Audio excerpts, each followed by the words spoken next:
Well, good day everyone. Here we are again on another overcast day. I really don't think I've ever seen such challenging weather as what we're having at the moment to do stuff out in the fields.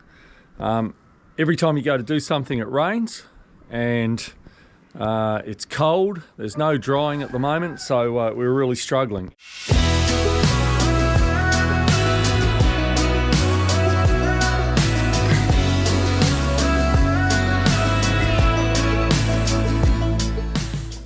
What we're going to do here today is we've got a little homemade cultivator down here on the back of the tractor. I use this to weed the peas with. It's a little bit narrow here. It's getting too close to the peas, pulling some out of the ground. So what I'm going to do is move this tine out to here, and it'll give us more of a space in between.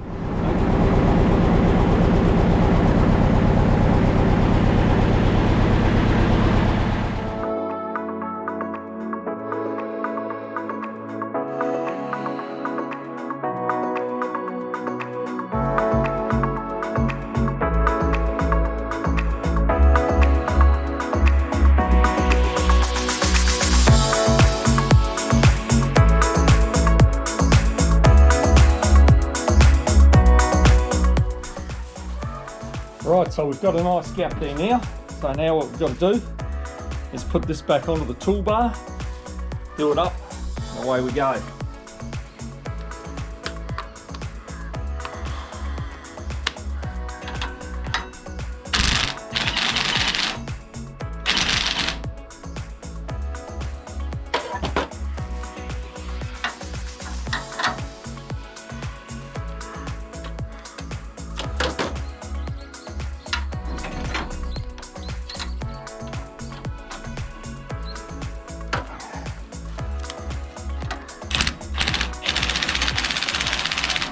Tell you something, if you haven't got one of these, well, I call them a rattle gun, I think a lot of people do. If you haven't got one of them and you're messing around with nuts and bolts a fair bit and tight ones, you really do need one. They are fantastic.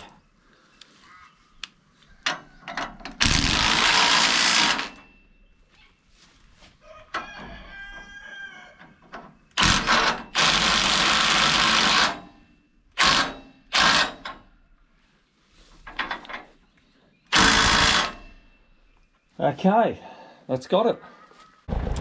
Okay, here we are. Peas down here.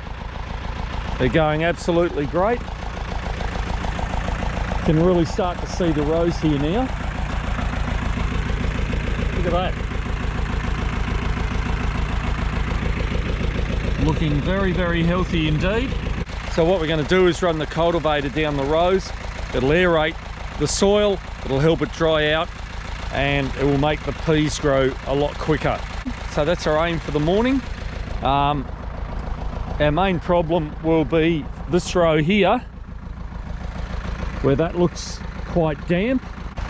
But anyway, we'll see how we go with it, and hopefully we can get them weeded and cultivated.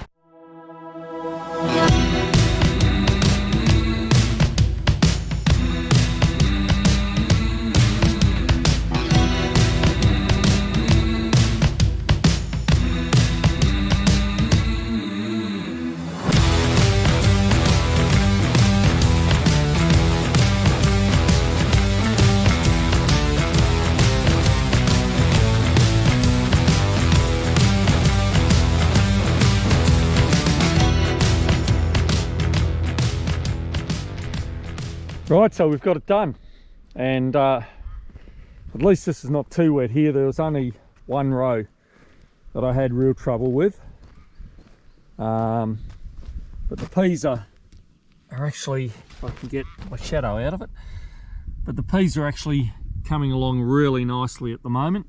So because we've cultivated in between the rows, it sort of covers a few of them up, but doesn't really matter. It'll protect them, it'll let some air in, and yeah, looking forward to some nice peas in a couple of months' time out of here.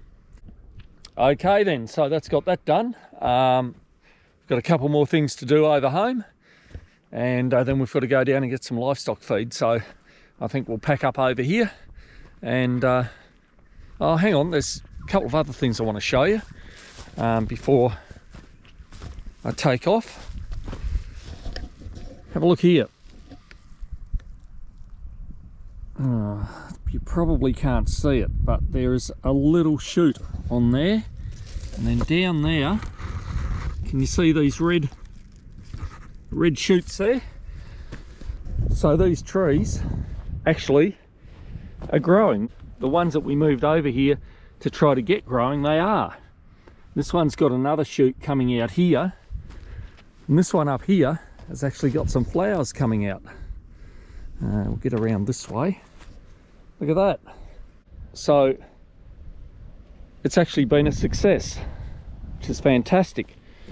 The blueberry bushes that we've got over here, they're going along pretty nicely as well. They're starting to flower. Look at that. And when you think that every flower is a blueberry, even though we only put them in a few weeks ago, they are looking absolutely beautiful. I'll come over next week, just weed around there. But gee, I tell you what, I couldn't be happier. This is particularly with these fruit trees, because in the late 1800s, early 1900s, this area here was a small fruit orchard with apricots, black currants,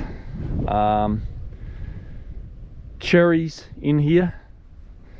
So it's actually getting back to a little bit like it was, and that's very exciting.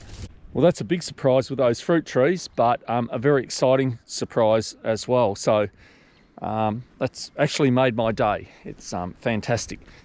So with that being said, I think we'll pack the tractor up, put stuff back on here. Oh, I've got a magnet on this GoPro mount. I'll tell you what, I tried to get a proper GoPro mount for it with a magnet on it, and I couldn't. So I made this up myself, and this is what's called a rare earth magnet. When I heard sort of rare earth, I thought, oh yeah, okay, it's one of those fancy new age sort of things, that won't be any good. But I tell you what, the magnet on that is absolutely unbelievable. It is really hard to get off, so much so that I'm thinking about welding a little lip on it so I can actually get it off. It is so strong. A rare earth magnet, expensive little bugger, $17 for that, but I'll tell you what, it's strong. Anyway, we'll pack it all up and head off home.